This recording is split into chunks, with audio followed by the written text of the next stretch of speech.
Waalaikumsalam warahmatullahi wabarakatuh. Tentang pertanyaan kawan-kawan santri dan para kiai tentang pernyataan Kiai Ma'ruf Khazin yang telah mengatakan selesai nasabnya kaum para habaib ini sudah subut secara syukrah wal istifadah. Beliau mengutip bahwa nasabnya kaum para habaib ini katanya sudah memenuhi syarat secara kaidah ilmu hadis dan juga kaidah ilmu fikih, bahwa nasabnya Ba'alawi ini subut secara syukrah wal istifadah. Beliau mengutip kitab Majmu' di jilid 20 halaman 262.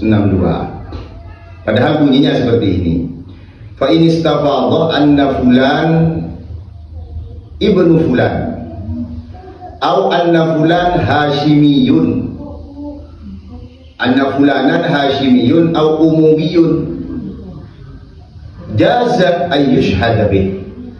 Apabila nasab itu sudah istifadah bahwa fulan anaknya fulan atau fulan ini hashimiyin, maka boleh untuk menjadi saksi bahwa nasab itu subut, bisa dipertanggungjawabkan di pengadilan. Oke, sekarang pertanyaannya, nasabnya kaum para habaib Ba'alawi ini sudah kepopulerannya, kesyuhrannya ini sudah istifadah apa belum? Ini permasalahannya, Kiai. Ternyata nasabnya Ba'alawi ini tidak memenuhi standar istifadah. Tidak istifadah, hanya syuhrah saja, populer tapi tidak memenuhi syarat istifadah. Kenapa? Karena ta'rif al-mahiyah, definisi daripada istifadah yang telah dicantumkan oleh ulama fikih walaupun dan ulama hadis dan ulama yang lain, bahwa yang dimaksud dengan istifadah itu adalah al-khabarul ladzi tatakaththurat ruwatuhu fi kulli tabaqatin wa lam tasil darajat at-tawatur. Yang dimaksud istifadah itu adalah sebuah kabar yang sudah banyak rawinya fi kulli tabaqatin, di dalam setiap generasi, walaupun tidak sampai kemasyhurannya. Perawinya itu pada haddut tawatur tidak sampai 10, ada 4 di dalam setiap tabaqat, di dalam setiap tingkatan. Nasabnya Ba'alawi ini kalau dari Ubaid bin Ahmad al-Muhajir atau bin Ahmad al-Abbah, apakah sudah memenuhi standar istifadah? Tidak, ternyata. Karena nasab ini hanya dipopulerkan di abad 9, baru syuhrah di abad 12-an, di abad 10 sampai 12.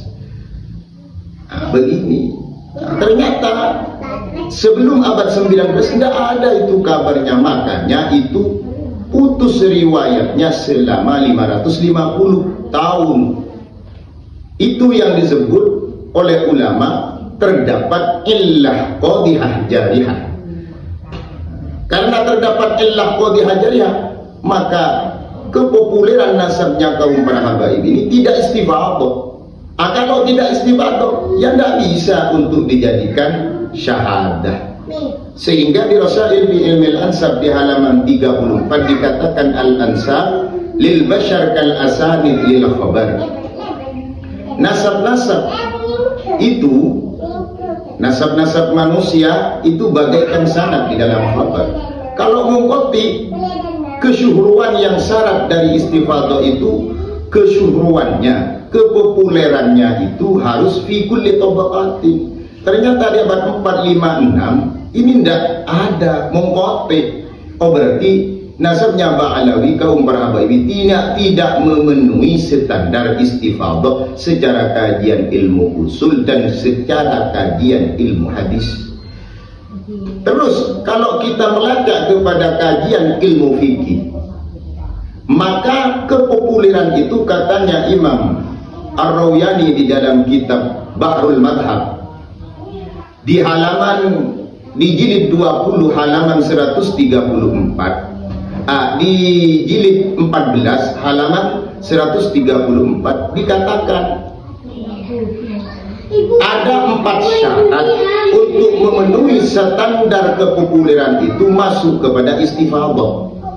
Yang pertama adalah tuluz zaman, sama dengan ulama tadi, ulama ahli hadis. Tuluz zaman itu fi kulli tabaqatin sudah masyhur, setidaknya diriwayatkan oleh 3 orang atau 4 orang yang berkesinambungan mulai dari abad 4 sampai abad sekarang. Itu namanya tuluz zaman. Terus yang kedua ada muddafi, itu kalau pakai standar ilmu fikih. Ada muddafi, tidak ada penolakan. Ternyata penolakannya banyak. Di antaranya Syarif'un Rafiq, di antaranya Bayyinat Zahirat.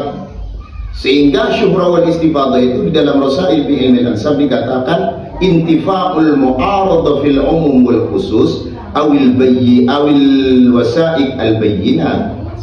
Begitu kiai. Jadi nasabnya kaum para habaib ini tidak memenuhi standar istifadhah, baik secara kajian ilmu hadis atau secara kajian ilmu fikih, karena tidak memenuhi syarat. Apalagi ini nasab tidak istifadhah. Yang sudah istifadhah saja apabila menyalahi data dan kenyataan yang valid itu gugur kok. Seperti yang dikatakan oleh Imam Ibnu Hajar Al-Asqalani dalam kitabnya Al-Jawabul Jalil di jilid 1 halaman 47 dikatakan fa innal nasab yasbutu bil istifadhah illa ayasbuta ma yukhalifu. Sesungguhnya nasab itu bisa tetap dengan istifadhah kecuali istifadhahnya menyalahi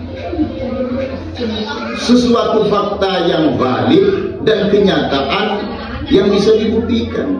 Ini sudah gagal. Nasab yang sudah istifadhah memenuhi unsur syarat istifadhah bisa gagal apabila menyalahi kevalidannya, menyalahi kaedah-kaedah yang telah nyata. Apalagi nasab ini sudah batal secara kajian ilmu nasab. Secara kajian ilmu sejarah juga batal, karena di dalam data internal dan eksternal mereka dikatakan bahwa Ubaid dengan ayahnya Ahmad Al-Muhajir ini hijrahnya di abad 6 tahun 540, itu dalam kitab mereka dan kitab internal yang lain. Sedangkan Sayyid Ahmad Al-Abbah bin Isa bin Muhammad Al-Naqib ini sudah wafat di pertengahan abad 4. Ya, mustahil lah secara kajian ilmu sejarah. Secara kajian biologi, secara genetika darah, ternyata tidak ada kemiripan dan ketidak ada unsur kode-kode yang sama dengan darahnya Ahlul Bait. Tidak ada. Terus secara kajian arkeolog, makamnya data-data mereka di Fathur Rahimir Rahman, di dalam kitab karya Syekh Umar Sahibul Hamra dikatakan bahwa di abad 9 itu tidak ada makamnya Sayyid Ahmad Al-Abbah di Husaysyah, itu tidak ada makam. Bahkan di Masyra'ur Rawi wa la yuraful an illa qabra alawi, tidak ada makam di Husaysyah itu ditemukan, baru dibuat itu. Nah, kenyataan seperti ini kalau pakai syuhra wal istifadhah, andaikan sudah lulus istifadhahnya, itu tidak memenuhi standar untuk diisbat sebagai nasab yang sah. Apalagi nasabnya kaum Ba'alawi para Habib ini tidak memenuhi standar istifadhah. Begitu saudaraku. Terima kasih.